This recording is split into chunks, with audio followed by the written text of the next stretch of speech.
Hi, my name's Dee and welcome to Untitled Tarot. Now these are your full moon general readings for the sign that's in the title below. As ever, bulk introduction, timestamp below, but listen to it just once through.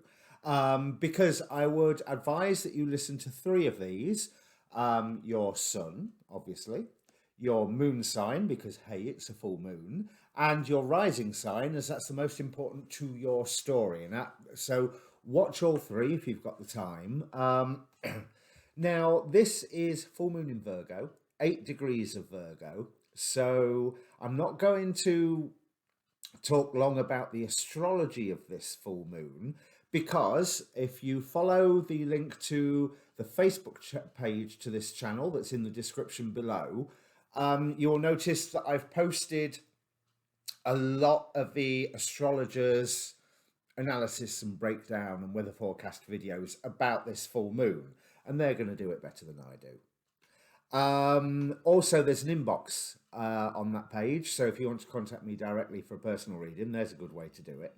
But this full moon, 8 degrees Virgo, so this moon is ruled by Hariel, the angel Hariel, who represents in astrology long-range vision and purification, which is, I find, a very, very interesting symbol. Because obviously this is all on the backdrop of Saturn square Uranus, the force for tradition and rules and endings, but tradition and rules against the new, the innovative, the chaos elements that Uranus will bring through. So Saturn is ruling this chart like it did on the new moon chart, and I talked about that back in the new moon videos. Now Saturn at 8 degrees Aquarius is now being ruled by Nelchael, who, interestingly, is an angel about eradicating plague and an ardent desire to learn. So it's almost like the Saturn energy is like, yeah, this may be the way we've always done it, and we've got to stay in the way that we've always done it, but we've also got to learn to do it better in these limitations because it's not working. As simple as that. It's not working. Now, as I say, Nelchael or Saturn is ruling this chart, so we're looking at eradicating plague, which you can't deny the symbolism of that one at the moment. But what is interesting is, out of the chart itself, the most talkative angels are Sahalia and then Kahatel. Now, let me just check because I didn't write it down. Sahalia is ruling both Venus and Lilith, and Kahatel is, Kahetel, sorry, I should say, is ruling Pluto and Chiron, like I think Kahetel has been doing for a while. Now, the conversations that are going on here is Sahalia represents letting go and mental force. So it's eyes on the prize. That's where we're headed, and all this other stuff is not necessary. Whereas Cartel is all about diffusing negative energy. And as I say, those are the two most talkative angels in this chart, theoretically, all subservient to Nelchael in this chart. However, they are pretty much talking to all the planetary degrees, all the other angels at the moment. So it's almost like the king says one thing and the advisors are going, are you sure? Are you really, really sure? Do you not think there's a better way of doing it? What if you think about this way? What if you think about that way? But I think there's a better way of doing it. And they're going around the royal court and they are building up support, or they're acting like the chief whip of a political party, doing exactly the same, drumming up the support. Have I got your vote? So there's also this is directed, or the spotlight of this conversation is the moon, Hariel, long range vision and purification. That's the agenda that they are putting on the table in front of Nelchael or Saturn. And it's really interesting because the moon is quincunx, or I should say, as Rick Levine would say, quincunx Saturn. So Saturn doesn't really know what the moon's on about at all. You know, it's almost like, yeah, newfangled stuff, not my thing.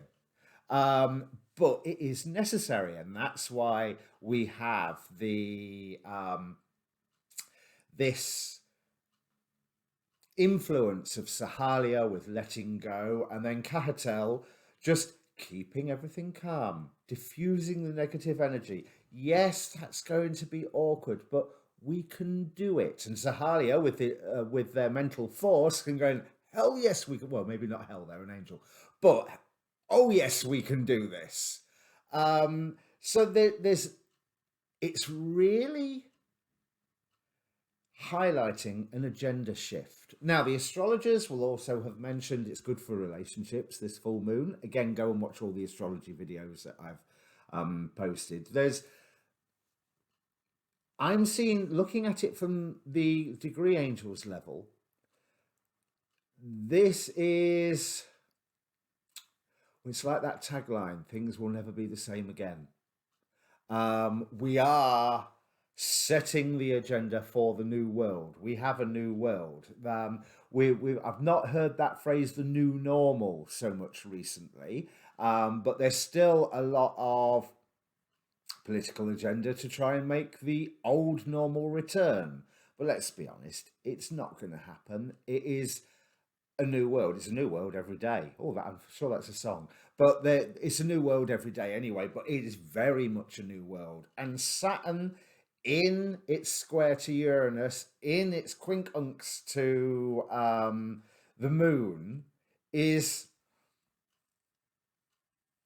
I'm almost seeing, desperately trying to hold things together, which I think is quite, yeah, look at the news. Saturn is definitely trying to hold things together, and at some points it's succeeding, and at some points it's fading. But the counsel of the angels here is to try and just, let's make this process a bit easier. Now, what is interesting with Saturn as well is this, where have I written 8 degrees Aquarius? This is Spider-Man's Saturn. This is the Saturn on the first publication date when Spider-Man first hit the stands back in 1960 something, which I completely forget off the top of my head. But there is that message, with great power comes great responsibility. So Saturn is almost forced to accept that things have to change somewhere. And of course, Saturn is in Aquarius. It is looking more towards the future. It is looking to expand, to work with the community. Now, the symbols, after I'd figured all this out, I went and had a look at the various symbols for 8 degrees Virgo. And yeah, you'll have to forgive me. It's obvious I'm reading from the screen. So first we'll start with the inside degree, a man mixing cement. So we've got this image of, if you're mixing cement, you're building something, you're creating something. But the explanation of the image says jammed tight with concepts, thinking about what you are doing, interpretations, evaluations, opinions, and surmises, void of heart force, believing in progress, bent upon success. You strictly, rigidly carry out what the mind dictates. It goes a bit dark here. A form of ignorance that is very clever. Something missing in the soul. Compensations on top of compensations. Exceedingly busy, hyper with plans, projects, and enterprises. You're very good at achieving results. Riveted with to the phenomena, but prone to casting shadows that come back to haunt. So again, we see the reason for that influence of Cahatel, of the diffusing the negative energy, because everybody wants the world to return to normal really, really quickly. But that ain't going to happen, or at least the old normal ain't going to happen. But I love that, just that one image of the man mixing cement. This is the point where we start building.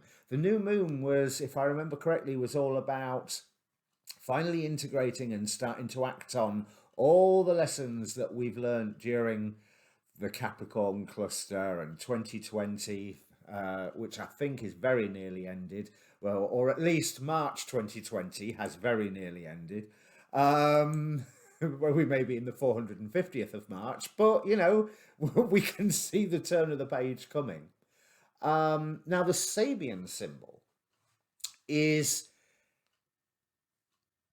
equally as intriguing, and this one more encouraging. So the Sabian symbol is an expressionist painter at work. The interpretation saying about boldly breaking new ground. We must carve out our own path according to our own sense of who we are and what only we can do. Our right to be unique and our ability to express in this uniqueness creatively must be asserted. We must take it. It cannot be bestowed by a teacher. It is only the potential to be original that is a given in life. Originality itself must be assumed. Life is risky and we have to live with that. So again, there's that balance of, you know, with great power comes great responsibility, and the fact that things need to change. Uranus is going, oh yeah, change, change, bring change. But again, Uranus, that's its natural spirit. In Taurus, that change is not really as fast. Some astrologers say that Uranus in Taurus, it's almost like it's, yeah, I'm not going to do it. I'm not going to do it. It's probably thinking about it wildly, but not going to do it. And then, bam, that's where the lightning strikes, because it just can't hold back anymore. Now, there is a thing called seed degrees and fulfillment degrees that I've learned from a blog, John Sandback, I think his name is. But for this full moon at 8 degrees Virgo, the where things come to a head for whatever is stated here or set into motion here. So stated as in a natal chart, or set into motion as in, you know, just the mundane transit chart. The fulfillment degree is 13 degrees Gemini. So I rather think that that is a point to be watching out for when other planets come to pass 13 degrees Gemini. The other interesting things that I noticed, Mercury, 13 degrees Aquarius. This is and of course I'm going to talk about comics and magic. This is the Mercury of Grant Morrison. Now, if you are familiar with Grant Morrison as a writer, superb writer, really likes to put layers upon layers upon layers of what it is that he's putting forward. You know, whether it's his signature series, The Invisibles, which went really deep into all sorts of woo-woo, or just his time on the Justice League of America, where it was like big concepts that would stick with you and you'd still be thinking about them several days later. Also, Israel Regadi of the Golden Dawn, this is his Chiron. So without diving into the details of Israel Regadi's life, there's that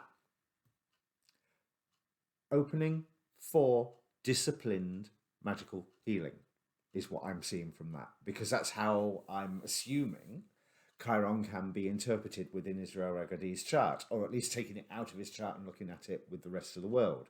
So these readings, they are same as ever, by sign. It's the gods that play reading. We look at the gods that are supporting you during this period, and we look at the more archontic forces, or the gods that aren't really gods. Their energies designed to suppress you and keep you away from your glorious destiny, soul function, soul purpose, yes, soul function, which will be on the top row of the reading. it is a look at the energies. You can ask a question like I'd normally ask you to within your monthlies, but I ain't going to guarantee that there will be an answer. And again, like any form of tarot scope, it's either it makes sense to you and or it doesn't. And if it doesn't make sense to you, then it's probably not for you. This is a YouTube reading. I am not sat with you face to face. So it's either going to confirm what you already know, stroke success, suspect, give or take the influence of confirmation bias, or it's not. And if it's not, then you can probably ignore it. Or maybe just think about it and then forget about it unless something occurs that makes you go, oh, yes, we know a song about that.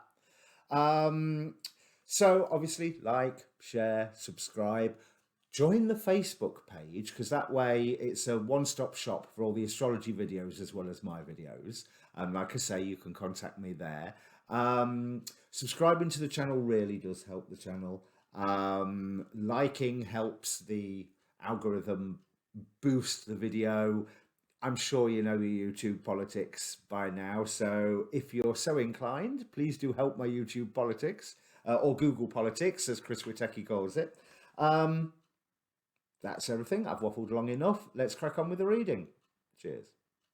Okay, Scorpio, my apologies already because no shuffle video, no live view of the cards. You'll be looking at a photo right now because my mobile phone has stopped speaking to my computer through Manycam. For some reason, it will not log into Manycam. But anyway, having a look at the gods that are supporting you, there's a really interesting set this month.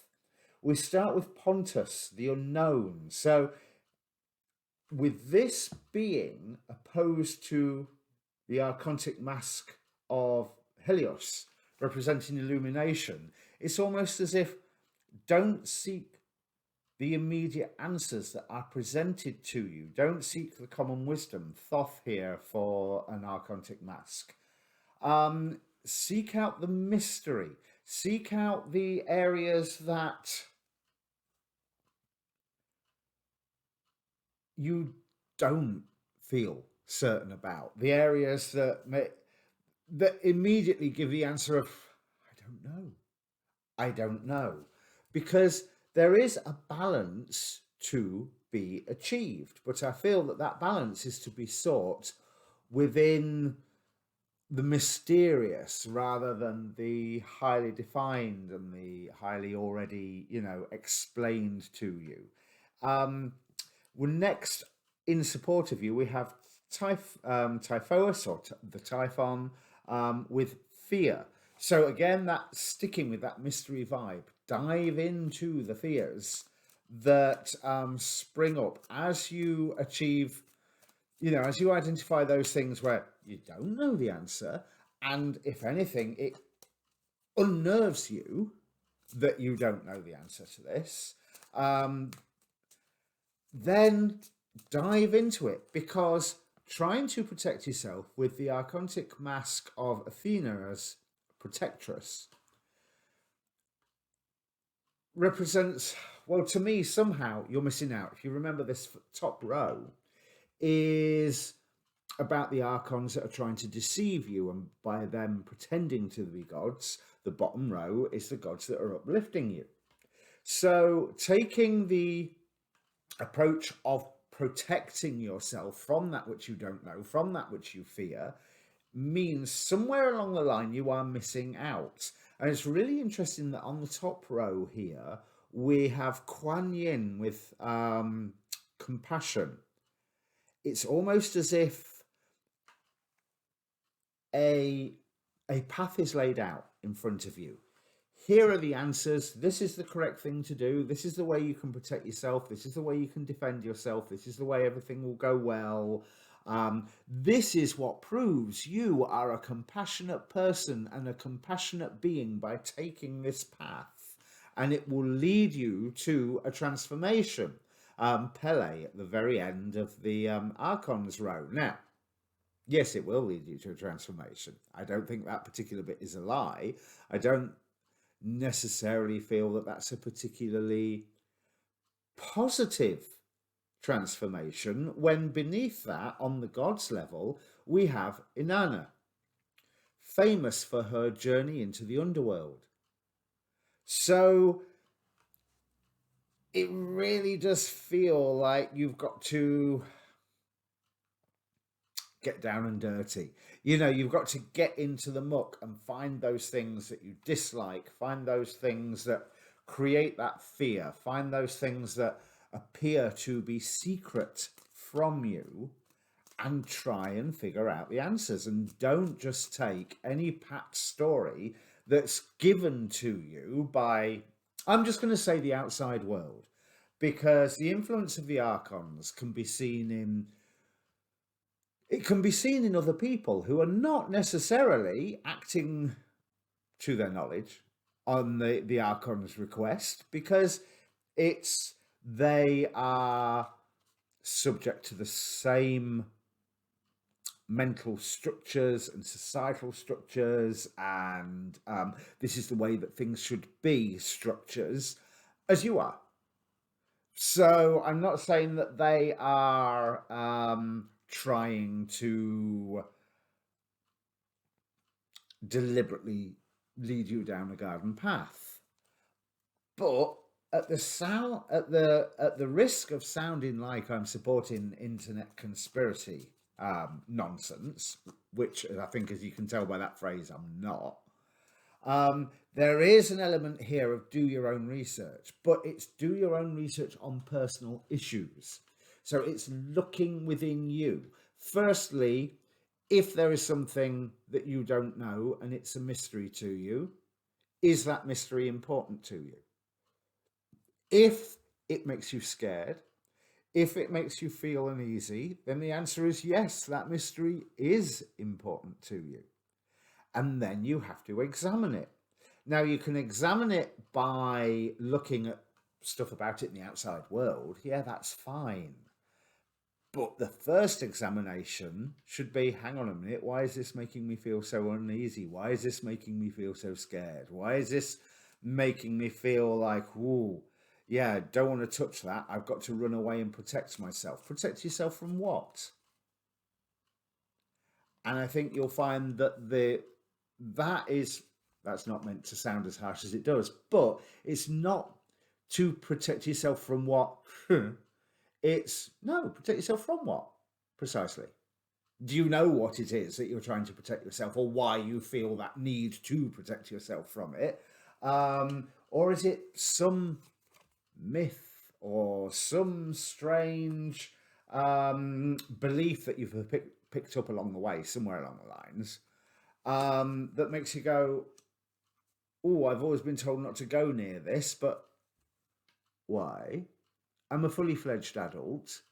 I'm sure I can look at it and, okay, I'm not saying go and walk in just a jeans and t-shirt into the middle of a nuclear reactor, but there's, there's, as Vishnu says here, balance. And certain mysteries that make you scared, it's well worth going, why? Why are they making me scared? And don't be fooled into changing everything in your life because you're told it's the compassionate thing to do, when that's a choice you can make in and of yourself. But where the compassionate thing to do is being spelt out to you by some outside force, I would challenge you to go, is that the most compassionate thing to do, really? And the reason I say that is because of these two archangel cards that both popped out. So you won't have seen the shuffle video, like I said. But we have the guardian angel of service as the main one, and then Raphael, who's well known to be an angel of healing, as the secondary. Guardian angel of service. I offer the best of my talents and goodwill, making my place in the universe a better one. And what strikes me about the tagline here, because previously I've had that card and it's that my place that jumped out at me. Here, it's the word making. You are actively defining and making and creating, as we have Gaia with creation here. So being told that this is the compassionate way to do things, this is the way you should be doing this, if you really care about whatever, whoever, this is what you should be doing. And this being opposed by Gaia with creation here as the force trying to uplift you makes me think, no, there's a better way. There's a better way that I can be of service. There's a better way that I can demonstrate that compassion. Because Kuan Yin here with compassion is now clarified with the Hierophant. So, you know, it's like, this is the way you should do it. The traditional means, the traditional methods, the traditional practices. And Gaia is telling me, nah, there's better ways of doing this. We have, this is interesting. Clarifying Typhon, we have the Ten of Cups.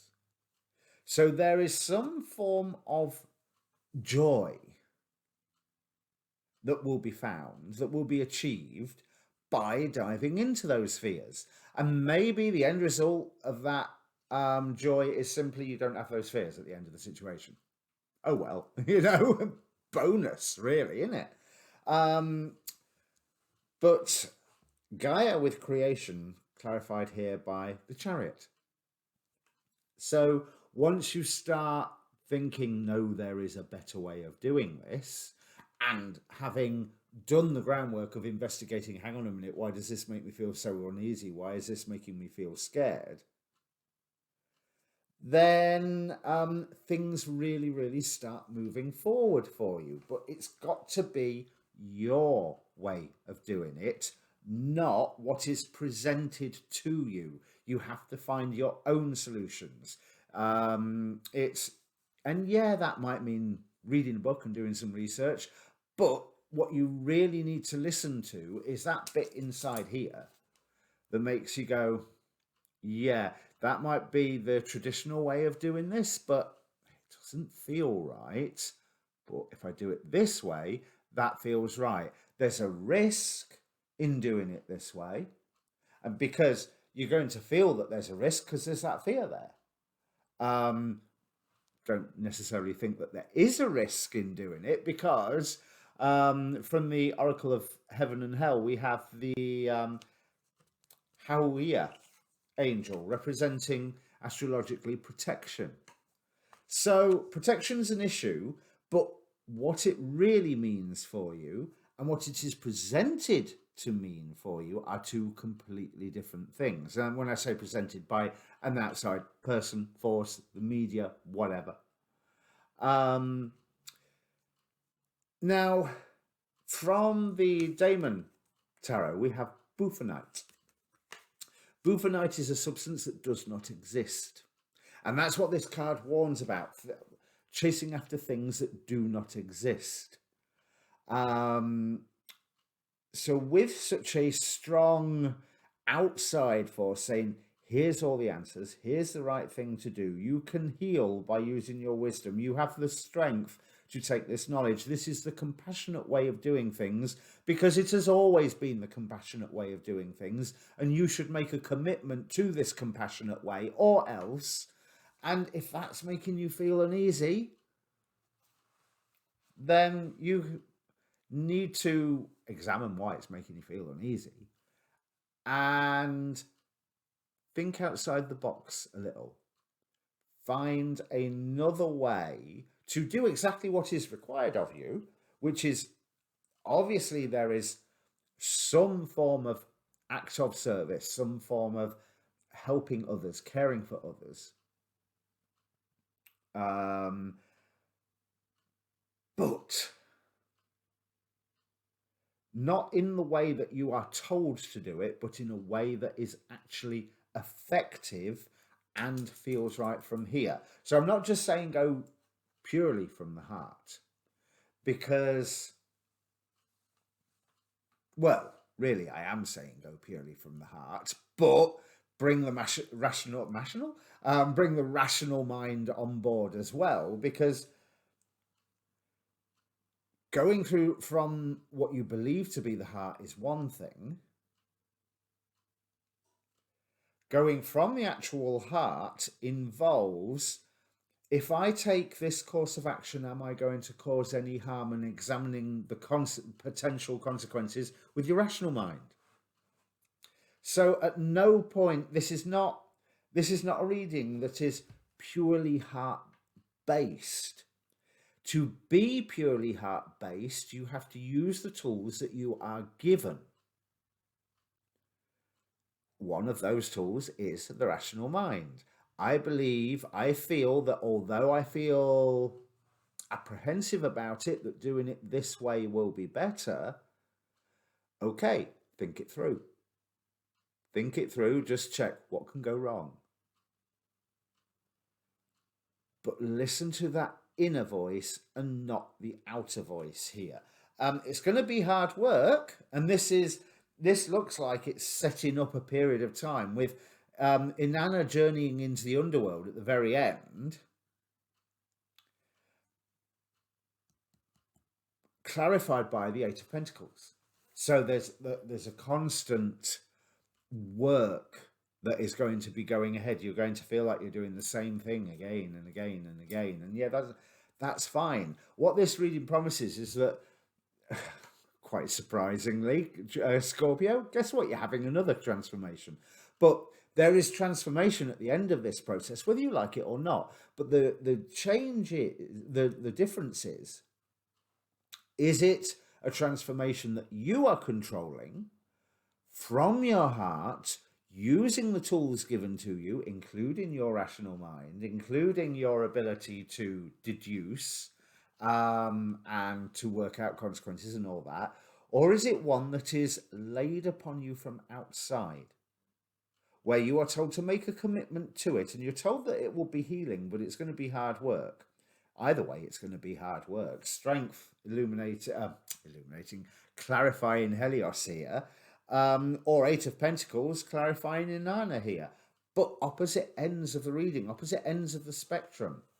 So, and don't get me wrong, I'm not saying that what you are told from outside is 100% wrong. It may be that after you go through this personal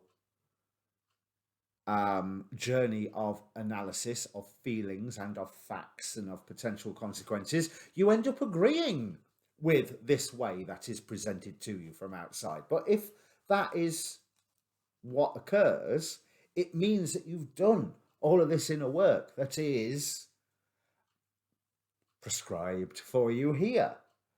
So the important thing is that it's here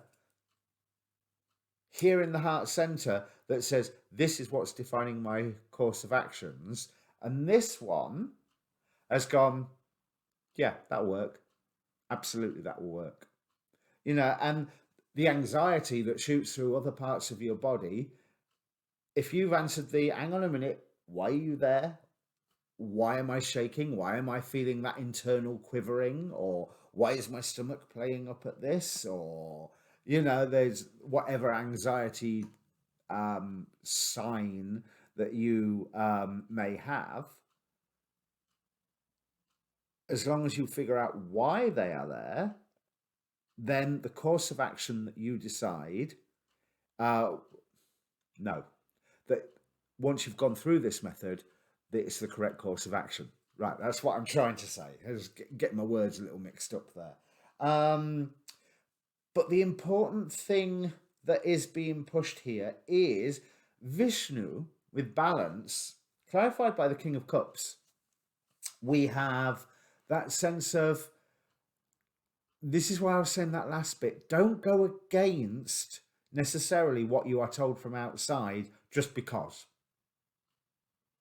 If you want to go against it for good reasons. But once you start asking the questions about those bits that you don't know, don't be surprised. Five of Swords here with Pontus. Don't be surprised if you get some resistance, some conflict from others. But that's okay, because that is what you need to be able to, what's the phrase, test your hypotheses. So I hope this makes sense for you, Scorpio. This is really interesting, but there is a choice coming for you here of transformation one way or transformation another way. And therefore, it's far better for you to be in charge of that transformation. The balance that Vishnu brings says don't be a rebel just for the sake of it, but do be a skeptic and analyze everything to do with it. Right, so like I say, if it means anything to you, comment down below, like, share, subscribe, all that good stuff. My apologies for no live action up there and just the photo. But hey ho, we'll see how we go. Cheers.